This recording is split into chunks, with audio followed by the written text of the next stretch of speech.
मी रुपाली राहुल मनोहर, राहणार गोधनी रेल्वे, अनुसूचित जातीचं महिला प्रवर्गाचे आरक्षित नगराध्यक्षासाठी गोधनी नगरपंचायतच्या रोस्टरमध्ये निघालेली आहे। माझा अजेंडा होता, काँग्रेस पक्षाने माझ्यावर विश्वास देऊन त्या पदासाठी माझी नेमणूक केलेली आहे। माझा अजेंडा हा आहे की नगरपंचायतीचा जो दर्जा दिलेला आहे माननीय कुंदाताई, माजी मंत्री सुनीलजी केदार साहेब यांच्या अथक प्रयत्नाने आम्हाला या गोधनी रेल्वेला जी ग्रामपंचायत होती त्याला नगरपंचायतचा दर्जा मिळालेला आहे। तोच त्यानंतर जी विकासाची गती इथे तयार झालेली आहे त्या गतीलाच आपण विकास त्यांनाच पुन्हा वाढवण्याचा आपला अथक प्रयत्न राहील।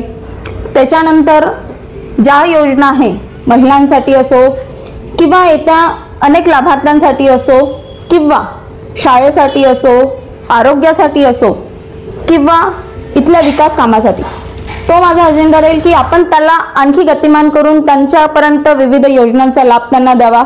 शाळेतल्या मुलांसाठी असो, इथे युवक जे आहे गेल्या काही दिवसामध्ये लायब्ररीचं काम आहे, जिथे आपण त्याला पण पुढे नेऊन तिथे मोठी लायब्ररीचं काम करायचा आपला विचार आहे।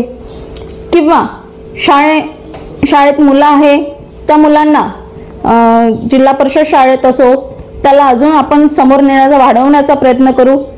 किंवा अजून जशा आहे की इथे जे अनिरुद्धित जे प्लॉट आहे त्याला आपण RL देण्याचा प्रयत्न करू। झोपडपट्टी वस्ती आहे त्याला आपण पट्टे वाटप करून त्याला घरकुल देण्याचा सुद्धा आपला एक मानस आहे। हा एक अर्बन एरिया आहे। अर्बन एरियामध्ये जसे की आपल्याला विकास कामं असतील त्यांचा मेन मुद्दा असते की जो अनिरुद्धरित्या लेआउट आहे त्याला आपण RL देण्याचा प्रयत्न करू। दलित वस्त्या आहे, नागरी सुविधा जनसुविधेचे कामं राहतात ते सुद्धा आपण पुरेपूर करण्याचा प्रयत्न करू।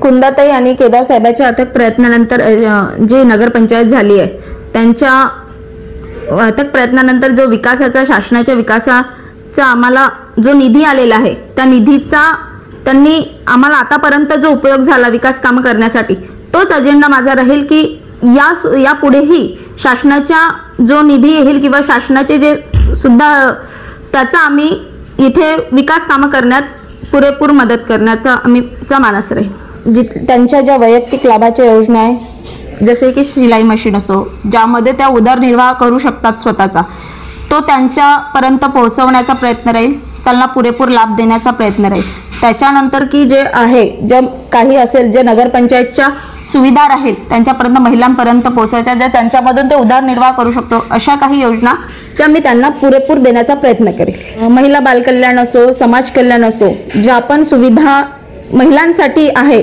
त्या मी त्यांच्यापर्यंत नेण्याचा पुरेपूर प्रयत्न करेल। अपंगासाठी असतो, काही असे लाभार्थी आहे की जे ज्या योजना आहेत त्या अपंग महिलांसाठी पण आहेत, त्या सुद्धा मी त्यांच्यापर्यंत नेण्याचा पुरेपूर प्रयत्न करेन। बेरोजगार इथे युवक आहे, युवती आहे, त्यांचा मी बेरोजगार आहे त्यांना मी सक्षमी करण्याचा पुरेपूर प्रयत्न करणार आहे। गोधनी नगरपंचायतमध्ये जे माझे बांधव राहतात त्यांचे आरोग्य निरोगी आणि सुदृढ राहण्यासाठी मी गोधनी नगरपंचायतमध्ये असणाऱ्या प्राथमिक आरोग्य केंद्राचं सक्षमीकरण करून त्याचा विस्तार करण्याचा पुरेपूर प्रयत्न करेल। गोधनी नगरपंचायतमध्ये जे अनडेव्हलप लेआउट आहे त्याला डेव्हलपमेंट करण्याचा माझा प्रयत्न राहील। माझ्या मतदार बंधू आणि भगिनींनो, येणाऱ्या 2 डिसेंबरला घातलेल्या नगरपंचायतच्या मतदानामध्ये तुम्ही अशा उमेदवाराला निवडून द्या की जो तुमच्या गावाचा विकास करू शकतो।